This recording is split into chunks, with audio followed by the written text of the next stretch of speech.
1900년과 1924년에 이어 역대 세 번째 파리에서 열리는 제33회 파리 하계올림픽에 대한 기대와 우려가 엇갈리고 있습니다. 개최국과 도시의 막대한 빚만 떠안기는 올림픽의 저주가 될 것인지, 아니면 올림픽의 저주를 끝낼 흑자 대회가 될까요? 올림픽의 저주는 개최국이 대회 후 빚더미에 올라앉거나 경기 불황을 겪는 징크스를 말합니다. 올림픽과 같은 글로벌 스포츠 이벤트 개최는 국가의 위상을 단숨에 높일 수 있는 수단으로 꼽힙니다. 개최지로 결정되면 수십조 원에 달하는 경제적 효과가 발생한다는 전망이 잇따르기도 합니다. 그러나 사실상 올림픽의 막대한 투자 비용에 비해 큰 실익을 거두지 못해 오히려 경기 하락으로 이어지는 일이 많은데, 이러한 상황을 이른바 올림픽의 저주라 부릅니다. 전문가들은 올림픽의 저주가 올림픽 개최로 벌어들일 수입을 기대해 지나치게 많은 예산을 집행하고 새 경기장 등 인프라를 구축하면서도 대회 이후에 활용 대책을 수립하지 않는 것에서 비롯된다고 분석합니다. 2004년 그리스 아테네 올림픽이 올림픽의 저주가 실현된 사례로 꼽힙니다.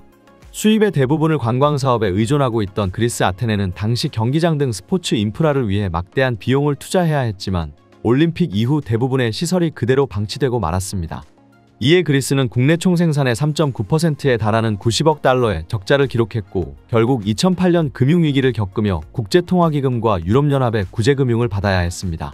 서구 문명의 발상지 그리스는 2009년 말 재정위기 속으로 빠져듭니다.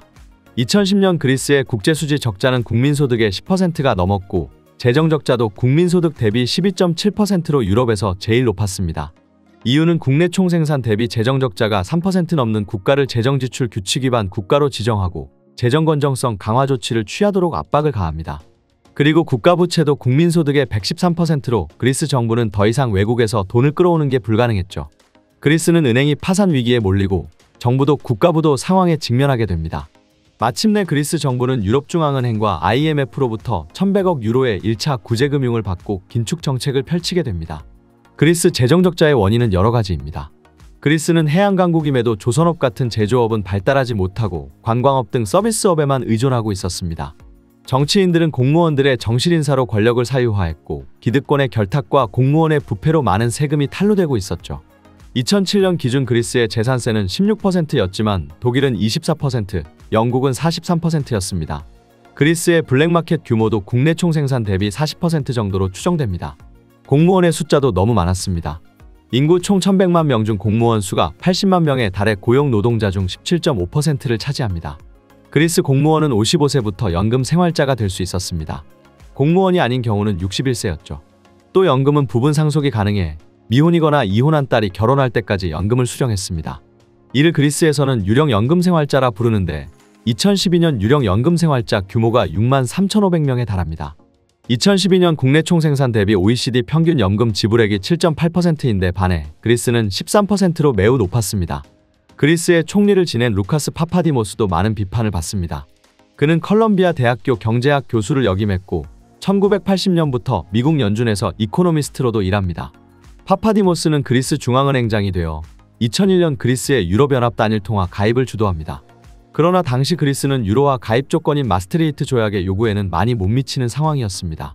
하지만 파파디모스는 독일과 프랑스의 협조 아래 골드만삭스를 고용해 그리스 경제 통계의 조작과 분식회계로 가입 조건을 억지로 충족시키죠.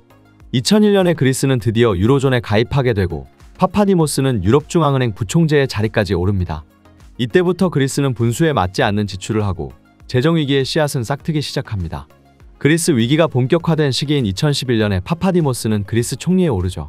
많은 개혁 조치에도 불구하고 유럽 정상들의 파파디모스에 대한 신임은 비슷한 처지의 이탈리아 몬티 총리에게 보냈던 것만큼 후하지는 못했습니다.